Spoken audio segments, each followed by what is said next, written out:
How to replace the battery. First, turn off the phone and unscrew the screws. Then remove the screen.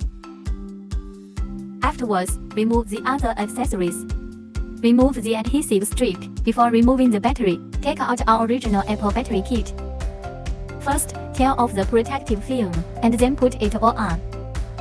Remove the adhesive strip. Remove the cover plate.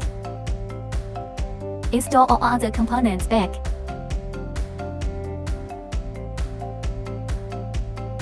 Apply waterproof adhesive. Install the screen and screws.